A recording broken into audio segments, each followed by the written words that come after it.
וואלה חברים, שיהיה לנו שבוע טוב קודם כל, שבוע שקט, נעלמתי לכם קצת. אני הולך להקליט לכם ככה סקירה זריזה, אני אנסה להגיע פחות מרבע שעה עד שאני אסדר את היוטיוב, נפתח יוטיוב חדש לקהילה. אז אני אעשה רבע שעה רק מדדים, דברים של מקרו, רבע שעה קריפטו אחרי זה, סרטון של רבע שעה קריפטו, ואחרי זה נעשה סרטון של רבע שעה שמתעסק במניות לטווח ארוך ונקודות כניסה להכין את זה, כי חלקם כן הגיעו לנקודות כניסה, חלקם כמו פלנטיר יצאו קדימה, אז אני אעשה את זה רבע שעה, ואני אוכל להעביר לכם את זה ביוטיוב, שיהיה לכם את זה יותר נוח. בואו נדבר רגע על הספיי. כמו שאתם רואים, מה שחיכינו קורה. בגדול, אין לי כל כך מה להוסיף, אתם רואים את זה פה ב-24 שעות, ככה שאני יכול לראות את הפרי-מרקט, כבר קורה מראש. אנחנו בדרך כנראה לאזור הזה, מה שאני מצפה זה איזושהי עלייה קטנה וירידה לאזור הזה, כמו בתוכנית, בסוף אם אני אראה פה התבוססות, אני לא יחכה לאזור הזה, משהו שיכול להיות בעתיד הרחוק, ואני לא רוצה להתחיל למתוח את הגבול יותר מדי למטה ולהתגרות בעצמי, נראה לי שמהשיא עד לפה זה כבר ירידה של 6%, ומפה זה 15%, אז בואו נראה פרה פרה, נסיים את החלק הזה ונראה איפה אנחנו מתקדמים בחלקים הבאים. לגבי הנסדק, גם הוא נמצא באזור הזה שדי מזכיר את הספיי, שוב, היד שלי התחתון בנסדק וגם בספיי היו האזורים האלה, כרגע הנסדק נראה שהוא עומד להגיע עוד פעם לפה, המטרה היא בסוף להגיע לפחות ל-0.3 כמו בספיי, תיקון יותר עמוק, זה משהו שמאפשר לי הרבה פעמים להבין שאנחנו נחזור לתיקון כנראה חלילה למטה. שוב, בוא נראה רגע שגם האזור הזה יישבר, ואז אני אוכל להגיד בפה מלא יותר נכון, האזור הזה יישבר ויסגור מתחת, ואז נוכל להגיד בפה מלא שאנחנו בדרך למטה. לגבי הראסל, הוא כבר כאילו מגיע דווקא לנקודה טובה יחסית, אבל אני חושב שגם הוא יצטרך לבקר כנראה את האזור הזה שוב.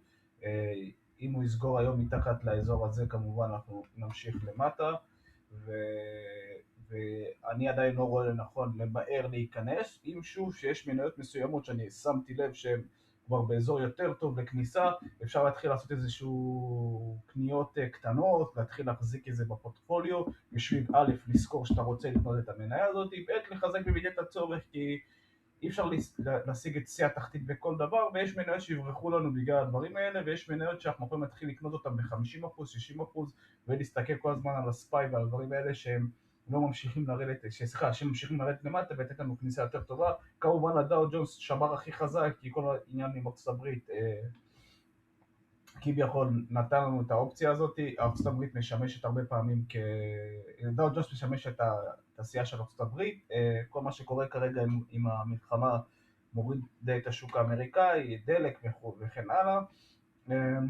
היד הבא שלה כנראה זה יהיה היד הזה, אני רוצה לראות אותה פה, אוקיי, אני ממש רוצה לראות אותה פה, דאו ג'ונס יכול להיות אחלה החזקה לשנה, שנתיים קדימה, וצריך להסתכל על זה בראייה כוללת שזה דברים שהם גם יכולים להיות כמשהו שייתן לנו איזשהו, אם אנחנו רוצים להחזיק איזה תעודת סל יותר גדולה, לשים בה סכום כסף גדול, זה יכול להיות אחלה דאו ג'ונס. לגבי הוויקס, לכו אחורה, דיברתי על הגאפ הקטן הזה, הוא היום נתן לו סתירה, הוא יסגור את הגאפ הזה, אין מצב שהוא יגיע עד לפה ולא יסגור את הגאפ הזה. למה אני אומר את זה? כי גאפ בסוף נסגר. פה היה ביטול בגאפ, מה זה ביטול גאפ בעצם? ככה לימודי בקצרה. ברגע שהוא נכנס מהגאפ ויוצא ממנו, הרבה פעמים האנשים שהם נעולים על סגירת הגאפ לא מבינים לפעמים שהתנועה יכולה להיות ביטול גאפ. מה זה אומר? אני נכנס ויצא ממנו, אני אבוא לסגור אותו, אבל לא עכשיו.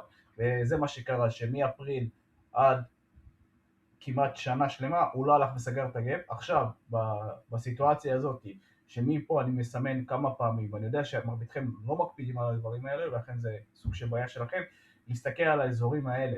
האזור הזה סומן כמה פעמים, אני אמרתי גם בעבר הרחוק, שהוא נמצא פה, תדעו שאתם לא קונים מניות בצורה רחבה. אתם יכולים לצמצם את הפורטפוליו שלכם, אתם יכולים להתחיל לדק סטופים במקרים כאלה, והנה, קיבלנו את הפצצה הזאת. זה לא יקרה בקפיץ שנמתח ומשתחרר, אלא זה קורה בהדרגתיות, את כל פעם נותן לנו איזו תחושה של הנה אני עולה ואני חוזר אחורה, ואנחנו הנה זה חוזר לשם והנה זה, לא.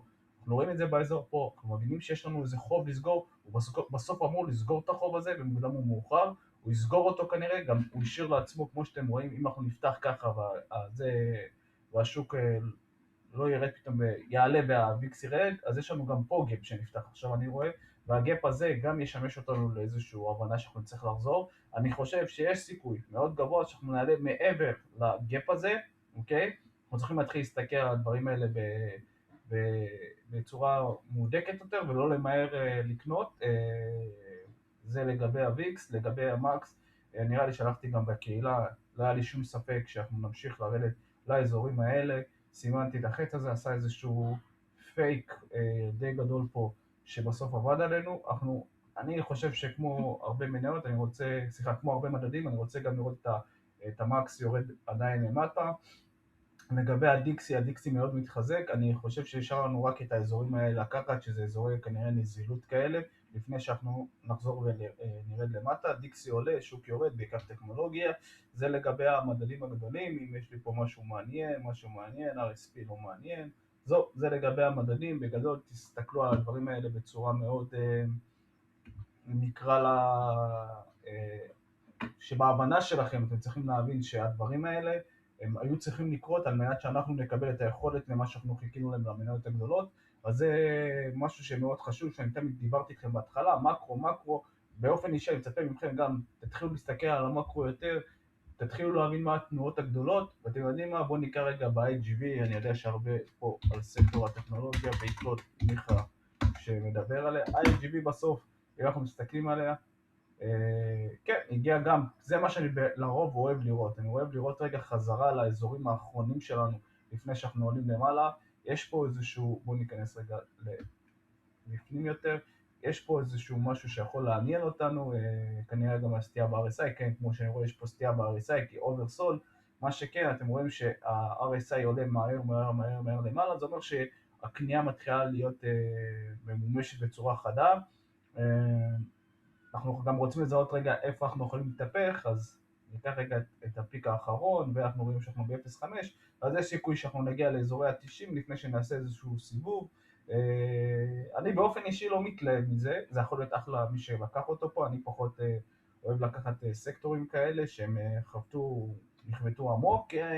אני אומר בואו רגע שיכנסו הקונים, יגיע התיקון השני שאנשים ייכנסו לפאניקה, ואז אני אכנס בתיקון השני, וזהו, זה לגבי זה. ובואו נדבר על האחרון חביב, זה כל הסמי קונדטור, גם הוא אני די רוצה תיקון עמוק, 20% לא בקלפים בכלל נראה לי, אבל נראה לי כרגע שהוא ייעצר באזורים האלה, הנה כן, זה נעצר באזורים האלה, אז כרגע על הסמי קונדטור גם יכול להיות איזושהי עלייה קלה, ושוב, לא מאמר על זה, אבל מה שמעניין אותי זה בגדול לראות את תיקונים עמוקים במדדים היותר גדולים. אז זהו, זה סקירה על המקרו, ונעבור עכשיו לקריפטו.